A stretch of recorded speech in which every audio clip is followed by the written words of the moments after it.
A very good evening to all our viewers today.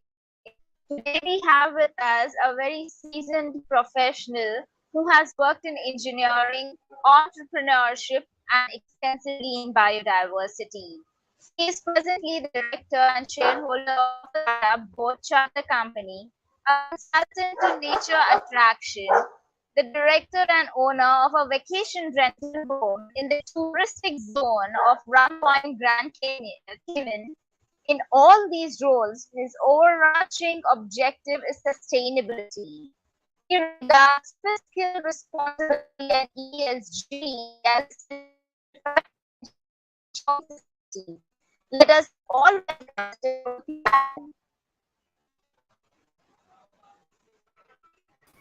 Hi Timothy, how are you doing? Oh, good morning, Harsha. I'm honored to be invited to present in this series of the live interactions with global change makers. And, I've been delighted to learn about the International Institute of Corporate Sustainability and Responsibility, or ICSR.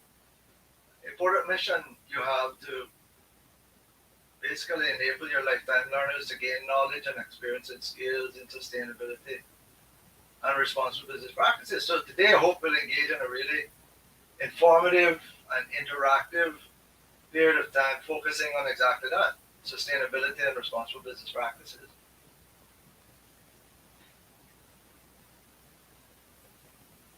Yes, so you have a very interesting journey. Are you one of the most experienced professionals on the bench who work with engineers and the CEO of leading companies in consulting on Sea Solar Power IMC and forayed into renewable energy and sustainability? What led to that shift? What was the reason? My initial professional credentials are as a professional electrical engineer, and I'm still a fellow of the UK based Institute of Engineering and Technology. My career focus in engineering was mainly on low power aspects of electrical engineering. In other words, what's referred to as signals rather than power. However, in that job, I also got involved in maintaining and operating large backup generators and power systems for our national and international telecom stations, as well as technical knowledge and experience required to coordinate telecom cabling and distribution systems with mains electricity transmission and distribution systems. So I'm also familiar with key principles of utility scale electricity power generation and transmission and distribution and the need to transition to more sustainable prime sources of that power. So for 35 years I worked in telecom from 1973 to 2008, and the first 23 years, in other words, about a quarter of a century, were primarily working in various engineering and engineering management roles. After that, then I moved into top management at CEO level of the telecom company in two different Caribbean island nations, where we provided all of the national and international telecoms of those nations, phone systems, telegram, telex, data, eventually internet access, mobile, international link, satellite systems, submarine cable systems, all those things. So in about 2010, because of my credentials and experience in electrical engineering, through a personal contact, I became an ad-hoc consultant to Sea Solar Power Incorporated. That's a company focused on design and development of components of a technology called OTEC, Ocean Thermal Energy Conversion. Now, this is a very promising, very realistic method of using the heat that is collected from solar radiation in the top layers of the sea, of the ocean. So up and near the surface of the tropical seas and oceans, they get quite warm in the tropical regions. And using that power, we can generate renewable electrical energy continuously, steadily, 24 hours a day, 365 days a year, without the problems of intermittency of solar photovoltaic systems, for example, or wind farms. And OTEC uses a very well known, very well used thermodynamic process. It's known as a Rankine cycle. It's been demonstrated in practice. For example, a demonstration plant was built and has been operating in Hawaii since 2015. OTEC is really a very exciting prospect for the tropical nations with that have access to deep water nearby. It's a source of truly green, truly renewable, truly holistically sustainable electric power production. It's suitable for what we call base load requirements. That means, the constant load that a power utility has to supply. Now, because its output is from the heat in the oceans, it's reliable and it's constant because tropical ocean temperatures stay within a relatively narrow range, despite whether it's day or night, whether it's cloudy or bright, whether it's summer or winter. And so there's an abundant supply of the fuel, enough to serve many, many times, in fact, hundreds of times, the electrical energy demands of our increasingly developed world is stored in that heat, in the top layers of the ocean. So the main need now to bring OTEC to full impact on green energy is really investment of funds, because the main cost of OTEC is the capital cost of building this large-scale hardware to pump large volumes of seawater to generate large amounts of electricity. And some of the additional valuable products from OTEC plants could be things like green hydrogen and also fresh water converted from seawater. So I know we don't have much time to get into huge detail about OTEC today, but I would very much encourage you and all of our listeners to get more familiar with this technology, because I think it can be a major factor in transitioning to green energy, especially in developing nations of the world that are adjacent to these tropical oceans.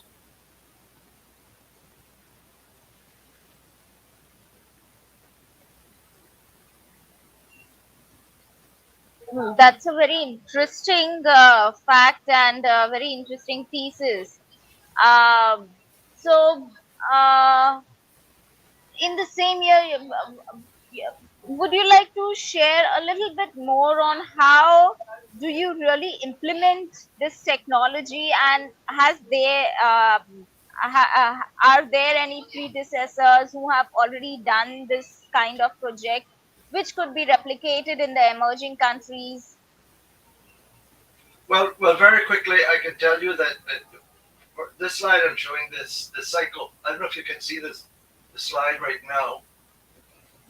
The cycle is a well-known cycle, and the fact of OTEC working, as I say, has been proven. That plant in Hawaii is one really good example. Now what it takes is investment to build large scale. We're talking maybe 100 megawatt or at least 20 megawatt plants. Um, and the concept actually is of how to build a plant is fairly straightforward. As you'll see in this slide, there is a floating system that contains the generator, the turbine, the pumps. There, you need a very deep pipe. You're talking about a kilometer deep of water, because down there you're getting near to freezing temperatures. Water has this unique quality that as it goes below about 4 degrees centigrade, it becomes lighter, so it begins to float up. But you do have water down there that is as near 4 degrees centigrade, and that is used on the cooling side of the thermodynamic cycle. And then the water here at the surface is a lot warmer, and that is used for the heating side, the boiler. So you have heat in from the warm sea surface temperatures, the warm sea surface water, lots and lots of it, and then you have cooling through the pumping of this water from that deep water pipe that comes up, water, as I say, about a kilometer deep, that's very cold, and that condenses the fluid that has been boiled by that heat, and it condenses it back to liquid. And you have high pressure gas when it boils, and here in the condenser you have low pressure, because you're condensing it back to liquid because of the cooling. As I say, I don't think we have enough time to really go in depth and do it justice. Maybe that's something we should consider for another session, because OTEC is very promising, but you really need to be where the water is warm. You need to be somewhere, where you have, as you see in these zones here, the bigger the temperature differential. That's what this chart is actually showing, is a differential between sea surface temperature and the deep water temperature. And that's what you need. And so it's really applicable largely within the tropical zones. Indeed, it's very inspirational and to see this kind of work, and I'm sure that we can replicate it all over the world, especially considering there is a lot of shortage of energy of one kind, and we are all moving towards sustainable and green energy. So this is a time that most of the people should work towards, and the government should work towards adapting the same. So moving on from this year, in the year 2010, you also initiated your work at the Cayman Turtle Center. What was the motivation and mission behind that? Well, I must say that first I should explain. So I was in telecom for 35 years. And then the telecom company I worked for, it was a large international corporation. They made a significant change to the way that it was structured in 2008. So I accepted an early retirement offer and I transitioned then out of telecom.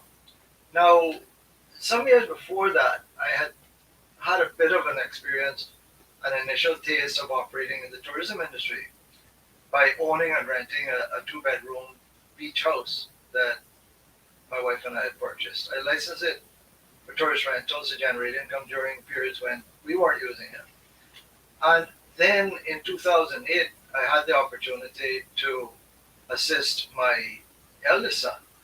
And that was in a company where we were creating a, a tour company. It was going to offer land tours that were going to be cultural and historical land tours. And that company was called Cayman Safari Adventures. That was a very exciting time for me because that's when I really got deeper and deeper into tourism. I helped with the product development. I prepared the standard operating procedures, what we know as SOPs. Also did the historical and cultural research to create the scripts for each of the tour guides and drivers. Then assisted in recruiting and in training the drivers and guides. And Cayman Safari Adventures has been excellent from the time it started up. It got excellent reviews on TripAdvisor. And after several years of winning their certificate of excellence, it was awarded the status of Hall of Fame.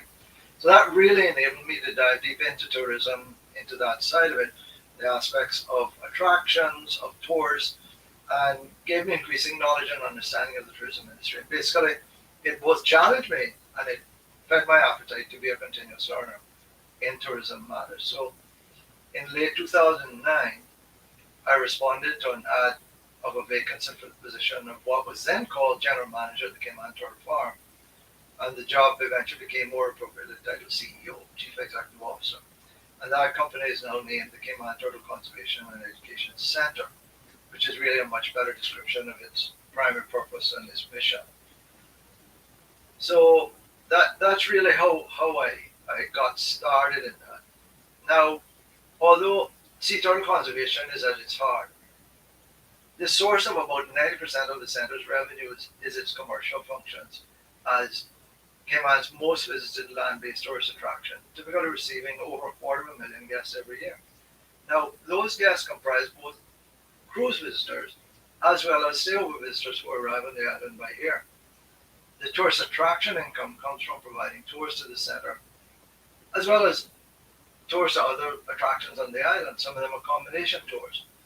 And also revenues through the sale of retail merchandise, mainly souvenirs and giftware in our shops on site, and also food and beverage operations at several outlets on the site. So as you can imagine, for me, this was a huge change in the technical aspects of my job responsibilities. So by the time I took up the post, I'd been CEO of telecom companies in 2 different countries. I was quite comfortable with the aspects of corporate leadership and management functions. My background, as I mentioned, was in engineering, and that has a foundation in science. That foundation, for me and my academic pursuits in regard to pursuing engineering involving science, was very helpful to me because it really took a steep learning curve for me to understand the science and technologies behind the Turtle Center's mission, and both the biological aspects as well as important logistical aspects of this work because it takes quite a bit of also engineering in order to conduct captive breeding and releasing sea turtles to repopulate the wild. And as CEO, I'd already been in the process of getting a progressively better and better and better understanding and a keen interest in sustainability. And if you like, I'd like to chat a little bit about that now because these are the essential factors we now refer to collectively as ESG. And as you know, that's a framework that helps their stakeholders of an organization understand how is that organization managing its risks and its opportunities related to environmental and social and governance criteria. So, in my role as the CEO of the Turtle Center, um, I think you see in these three vital pillars of sustainability that we call ESG, these things came into very sharp focus. I've made some notes on the slide as to aspects of each of those three pillars that really pertain to the work and the operations of Cayman Turtle Center. So environmental issues such as conservation and biodiversity, important ecological roles of various threatened species, biological issues and environmental issues such as biohazards, pathogens and so on, climate change, natural disaster hazards, pollution, and particularly ocean plastic. And then social issues. The center has very important national socio-economic impacts. Also, and I'll talk a little bit more about the development of human capital. Also, social issues involve fair employment conditions, excuse me, fair employment conditions and schemes to recognize and reward and positively reinforce the employees. And also the employment and development of local people in a nation in which expatriates comprise nearly half of the workforce.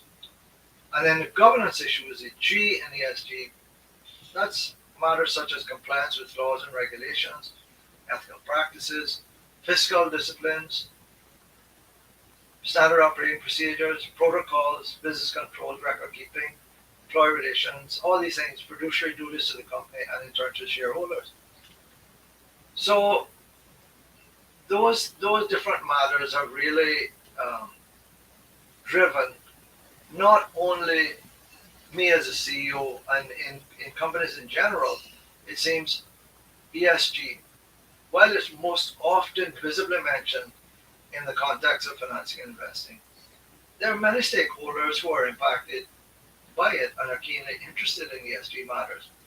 For example, directors of the institutions, employees, customers, suppliers, regulators, industry partners, all of these different categories of people and institutions. They should be, and they are increasingly interested in the degree of sustainability and the ethical standards of the company's mission, of its business model, and of the way that its operations impact upon the society and environment.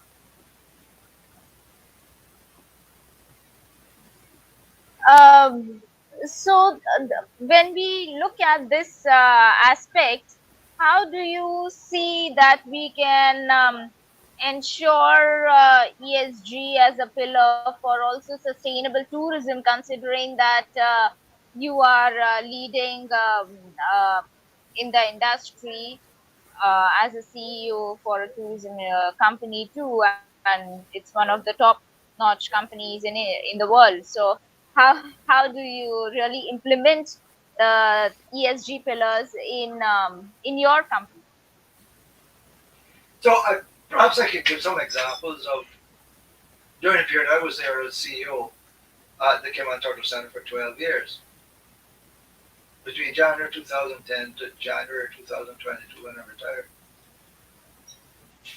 The company, when I started in the position back in 2010, ESG really wasn't an acronym that was spoken about in any great detail here. Although the reality of those same features, factors, and importance of it has existed for a long time and has even begun to be recognized. But nevertheless, from my education, my experience in engineering, my learning, my practice in senior management, and of course having been for some 12 years CEO in private sector companies, which by the way were each a subsidiary of a publicly held company that was publicly traded on the London Stock Exchange. During that time, I'd seen and learned firsthand the reality of the vital importance and necessity of these three pillars that we talk about today as ESG: environmental, social, and governance. I'm going to do this in a bit of a reverse order, if I may, Arsha. And first of all, talk briefly about what we did to improve governance. That's the G pillar in ESG. Frankly, when I took the job to lead the company, which is 100% government owned, I realized that there was a lot of work to do to improve the Turtle Centre's business controls and its compliance with timely financial reporting requirements. The chief financial officer of the company had resigned a few months before I was recruited. Audits were backlogged for about 2 years, and each year's audits contained 2 and sometimes more qualifications. They weren't clean audits. And shortly after I started at the Turtle Centre, I then hired a CFO, Chief Financial Officer, who had worked as an auditor for a large accounting firm.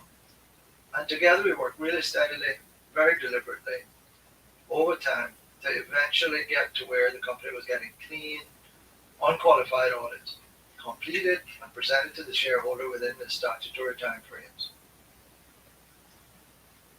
Now, let's turn to social factors, the S in ESG.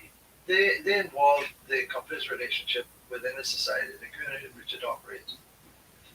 I realized that the local news media, the general public, and even many of the employees didn't understand very well as to what really was the Turtle Centre's main purposes and mission. And working together with the board of directors at various points, we changed the company's name and its branding. So first of all, we changed the company's branding. It had been using a brand called Bosun's Beach, largely in its relationship with the tourist attraction side of it, because it really is a theme park for that aspect of it. But the name Bosun's Beach caused a lot of confusion about the nature of the company's tourist attraction and really what its purposes was. So we changed the name at that time simply to Cayman Turtle Farm. That more closely matched the registered company name at that time. Let me talk in a little bit of depth about the social factor that is the development of local people. That is a really important and particularly urgent need in Cayman society. In the Cayman Islands, the fall 2020 Labour Force Survey report indicates that 48.4% of Caymanians are what comprise the workforce here in Cayman. In other words, slightly less than half of the workers here are Caymanian. In addition to that, there are another 8.1% who are people closely connected to Caymanians or to the island in one way or another, and they have been granted permanent residence with the right to work. So the remaining 43.6% of workers here are non-Caymanians. In other words, almost half. So in addition to working on other aspects, we worked hard to get our employee base more and more Caymanian. By the time I retired, early this year in January 2022, we had less than 5% of our employees on work permits in a country in which, as I said, typically 43.6% of employees are non-Caymanian. A major achievement. Had to be very determined about it, but we understood the role of the company in the social factor, that S in ESG. Part of it is giving opportunities and development to local people.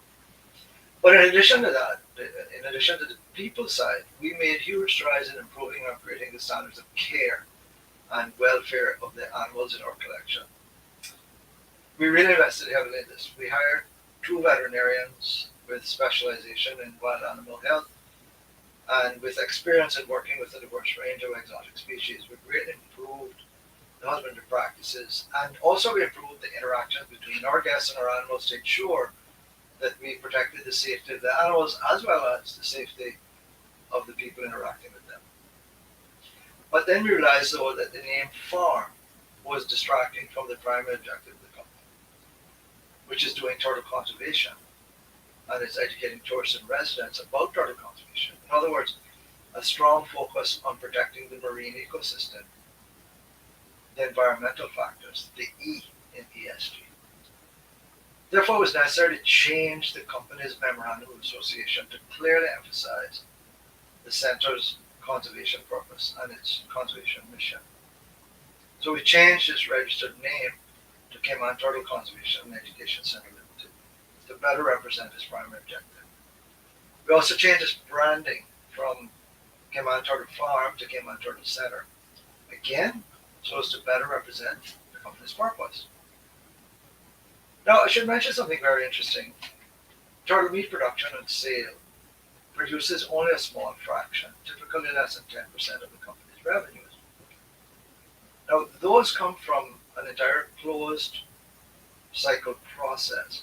We don't take any animals or eggs from the wild because that was done only to set up the company and its breeding stock back in the early 1970s.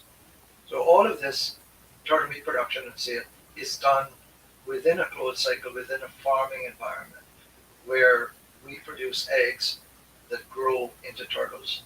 And some of those are harvested, and of course some of them are released into the wild.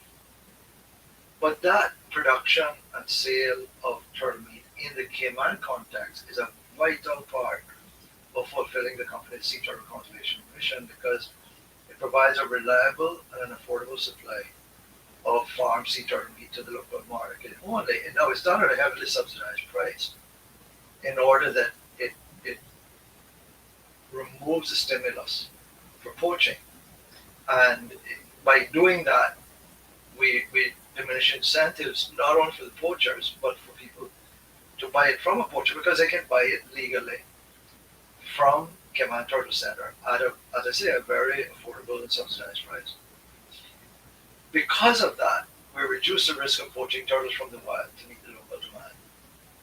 And that, what I just talked about, that imperative is supported by the science, supported by facts, figures, in a rigorous Darwin Plus funded study on the socioeconomics of turtle conservation in Cayman Islands that began in 2014 and went on for another 2 or 3 years. And it was subsequently it has been published. However, because for many years the price of that had been over-subsidized, it was too low. When I joined the company in 2010, it was really unsustainable because by that time the farming operation couldn't keep up with the growing local demand for turtle meat. And I know many of our listeners and the people participating today are people who are studying economics or have a lot of expertise in economics. And let me just tell you, for a commodity like meat, the PQ or the price demand curve is a very real thing. So under my direction, the company increased the pricing of farm-raised sea turtle meat products to modulate the demand somewhat.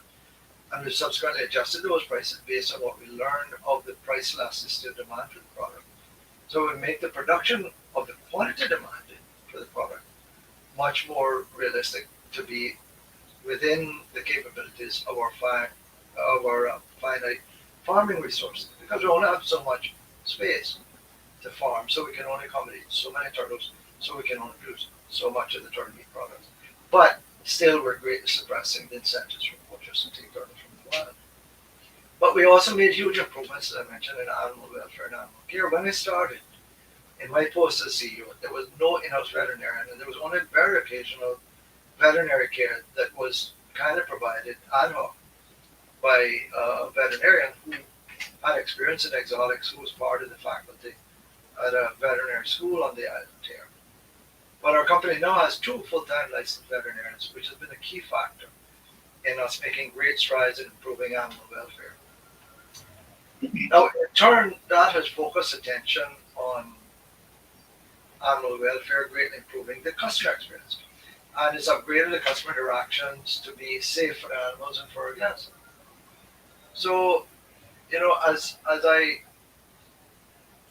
think back about all the things we did that were important, one of the things we did was we hugely ramped up the releases and repopulation into the wild of these captive bred green sea turtles. And we created important new ways and new venues even for those releases to be done at various life stages of the turtles. Thereby, we really further increased our impact in the environmental factors, the E factors of ESG. But as you can see on the screen now, we developed these new and innovative release methods that now take place from egg stage, from hatchling stage, and also from juvenile stage, anywhere from 1 to 3 years old. We call them head started turtles. And also we greatly increased the number of releases. Eventually we were achieving over 1,300 turtles per year being released. And also for the first time, we released turtles in our two sister islands, Cayman and Little Cayman, in addition to the release programs that have been going on for many years in Grand Cayman. Scientists have discovered that marine turtles are what we call keystone species for the marine environment. What that means is that these are species which perform environmental services which are vital for the survival of many other species. Of course, that has implications for the environment and so on that I wish I had all the time to get into those aspects, but I know we need to keep it moving, Kasha. Thank you. It's a very interesting work, I must say. And we have one of our viewers who's also appreciating the work, and he's doing something similar in Orisha, Mr. Mukesh Sain, if you can check. Yes, I see it, and I'm delighted to hear that. It is very, very important that we replicate the success of what we have been able to do here in as many places because the breeding of turtles in captivity or the rearing of turtles in captivity, which if you already have enough, if you have an adequate viable stock, even of hatchlings that are being hatched in the wild, even if you don't want to do breeding, at least take some of those and grow them up to 1 year old or older because they have a much better chance of survival in the wild. And I'm delighted to hear that in Odisha you have created a huge turtle breeding center there, the Ganjam. And I'm delighted to hear that this cause is being taken up because we know it works. And if I'll have time later on, hopefully we will, to talk about the immense success that's been proven by the numbers here of the number of turtles in the wild. Because of this program we have of breeding turtles and then releasing turtles as you saw on those various turtle release methods. It works. Yeah. So it's very interesting to learn about the work that you have been doing. I understand that we have paucity of time, so I would I would request you to share your views on what are the topics that businesses should learn in order to become responsible business leaders. We are a dedicated institute for research, development, training, and project advisory for CSR, sustainability, ESG, and to become a responsible business leader. So, what kind of subjects do you see and the lacuna that you see in the present businesses that could be bridged to make them to make their journey towards responsible business leadership? Well, Harsha, I would say, if I may, let me refer to your entity, IICSR. You're dedicated to both R&D as well as training, as well as advisory work in building responsible business leaders, in living up to your name. It is vital to enable your students and followers to better understand something else that we really haven't talked about in depth, but I'd like to mention that it's important we don't lose sight of. And that is the proper role and the proper interpretation of profits and fiscal responsibility in ensuring sustainability. They really go hand in hand. Right now, there's a lot of attention on ESG factors, on sustainable development goals, which I don't know if we'll have time to talk about, but these are very important things for us to be very cognizant of. And I'm pleased to see that they're top of mind, both ESG and the SDGs. In doing that, though, we cannot ignore really what's of vital importance of good financial stewardship and of fulfilling our fiduciary duties in the sustainability of our endeavors. Our fiduciary duties, meaning our duties of trust to be acting in the best interest of the company to keep it sustainable. And ESG, each of those three pillars are vital to that. However, fiscal responsibility, financial responsibility, delivering results, we cannot ignore that as well. So I would say that in our zeal for addressing ESG and SDGs, we mustn't lose sight of that. And whether it's in the private sector or the public sector, we have responsibilities for prudent use of the resources we have and for producing the results that fulfill our mission. And if I may go on a little bit, Harsha, it's incumbent on all of us as well to be lifetime learners. Those of you who are connected into this discussion today, you've demonstrated that you already know that because you've tuned into this resource that IICSR provides to assist you in your journey of continuous learning. Keep it up. Continue to remind yourselves that those with whom you have good discussions, remind yourselves and remind them, although we're individuals, we're all connected. It's individual decisions and influence that collectively become eventually local and national policies and go on to become international movements. That begins with individuals and then groups of individuals. So don't underestimate your power to change yourself and to change our world. One of the companies I mentioned is Barefoot Charters, and we have a slide. I'll look for that really quickly because I think that might be quite appropriate actually to share right now. Yeah, there you go. That's taken from our website, and it talks about the Barefoot ethos, right? But being barefoot isn't really primarily about what you have on your feet. It's about what you have in your heart. It's about how you live, how you sustain your authenticity, how you are thoughtful, how you're deliberate, and how you mindfully use and how you sustain the environment where you live and move and have your being, and how you sustain the people you care about without destroying the environment. So you see that ethos, live barefoot.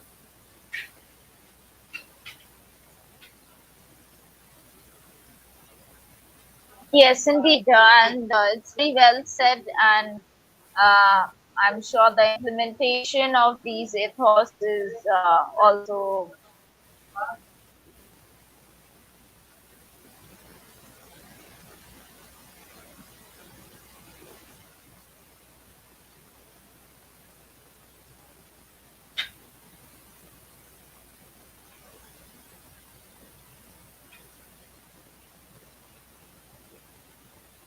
Sorry, Harsha, I'm not hearing you right now. I don't know if others in the group are having any problems with it. I can't hear anything from you now. And today. Now I can hear you again. Sorry. Yeah. But no, Yeah. sorry. Yeah, I wasn't Hello. hearing you, Harsha. No, it's very interesting to see the work that Barefoot Ethos has been doing, and I'm sure there would be a lot to learn from the implementation perspective also for all of us. And what could be the lessons derived from this, and what are your learnings in this? What are the key achievements of this particular initiative? Would be great to learn more uh, on that. Yes, it's a new company that my youngest son and I worked on creating, and he's operating it. And it's focused on small groups of people who are interested in an experience on the water in either the North Sound or on the west side of Cayman. And in so doing, able to bring them in touch with the beautiful environment of Cayman's waters and beaches and reefs and the creatures that inhabit them. And to the extent that you have an opportunity to enable people to experience these things, you also have an opportunity to talk to them about the value of these things. And whether it is at the Turtle Center, or it is at Cayman Crystal Gales, or it is on Cayman Safari, or it is on a Barefoot Charter, these are opportunities to do something really important. That it was a phrase that was coined back in the day by Jacques Cousteau, who, as you know, is a famous ocean explorer and a spokesperson for the marine environment. So I'm going to paraphrase something. It's exactly how he said it, but I've amplified it a little bit. Is that people protect what they love, and people will love things that they can experience and understand, and people will understand what they experience if you teach them. So it's important to enable these experiences, and then it's important to inform these experiences. And in all of these companies, what we aim to do is to enable the experience. We get them to fall in love with the environment, with whether it's with turtles or it's with the caves and the unique geology and the creatures that inhabit the caves, the bats and so on. Whether it is with all of the environment on the land in a Cayman safari, whether it's environment in the sea and the creatures that inhabit the sea. If we get people to experience those things and fall in love with them, and then we tell them, okay, here's what you can do to help protect it. And it's something, hopefully, there's a lesson in that for all of us that as we go through our life, whether it's at work or whether it's in moments of leisure, when we experience things that we enjoy, give a thought to, okay, how can we continue to sustain it? How can we make this truly sustainable? We all have a part to play. We're all connected. And the things we do have implications for these things that we touch or see or enjoy as to how sustainable they are for the future. So all of these things are connected, you know.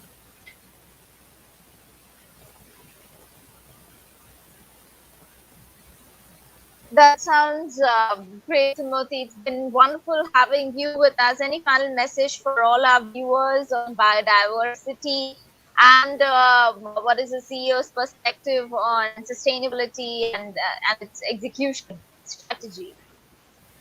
But thank Any you. I hope final it's been message helpful. for, yeah. Well, I just want to say, first of all, of course, huge thanks to you, Harsha, for inviting me into this discussion. And we've had good discussions even before today, which has been really helpful in framing what I thought would be, I hope, helpful comments that come from a perspective of an engineer who became a CEO. And I will tell you, there are people who are eminent experts in sustainability matters, in policy development, and so on. So you had some of those people. I'm sure you'll have more of them in your LIGC sessions. So I hope that what I was able to do today was to give a practical, experienced viewpoint on how these things play out in real situations, in real companies doing real things, whether it's in conservation work with turtles or whether it's with introducing tourists to the environment. Hopefully to inspire that no matter where you are, what job you do, or how you spend your leisure time, you too can make a difference. Thank you so very much. That's very well said, and it's a huge message for all of us. I really appreciate the time given and the wisdom shared. Thank you. Thank you so much, Harsha, and thank you to everyone who participated today.